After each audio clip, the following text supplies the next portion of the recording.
Bonjour. Vous êtes à la Job & Touch avec votre livre L'Empire électrique. Alors, qu'est-ce que vous pouvez nous dire à propos de ce livre? Imaginez un 19e siècle, mais qui n'a pas tourné comme le 19e siècle qu'on connaît. Dans ce 19e siècle-là, Napoléon a gagné la guerre, et donc à la fin du 19e siècle, c'est toujours ses descendants qui sont au pouvoir.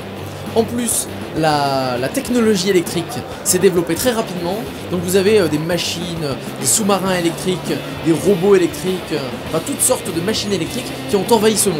Donc le 19e siècle est transformé. Est-ce que c'est un roman de ce qu'on appelle la branche steampunk? Alors, du steampunk, oui, mais je parlerai plus de voltapunk, parce que là c'est l'électricité qui est la force motrice de cet univers. Alors, le principe, en fait, ce n'est pas un roman, c'est un recueil, puisqu'il y a 6 histoires. Mais alors, c'est 6 histoires qui peuvent se lire indépendamment, mais qui sont interconnectées. Je parle toujours de Pulp Fiction et des films de Tarantino, parce que c'est un peu mon inspiration. Des histoires qui se croisent et s'entrecroisent, et qui influent les unes sur les autres. C'est votre premier recueil? Tout à fait, c'est mon premier recueil. J'ai voulu rendre hommage aux personnages du 19e siècle, de la littérature, Sherlock Holmes, Jack l'Éventreur, le capitaine Nemo, et chacune de ces 6 histoires est centrée sur un de ses héros.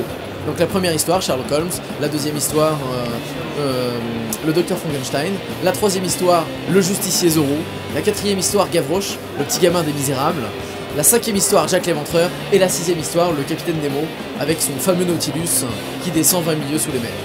Donc beaucoup d'aventures en perspective. Oui, de l'aventure. Chaque aventure a sa petite coloration. Sherlock Holmes fera de l'enquête, bien sûr. Jack l'Éventreur sera dans un thriller haletant. Thriller, je sais pas si je prononce bien. Le capitaine Nemo, c'est de la piraterie.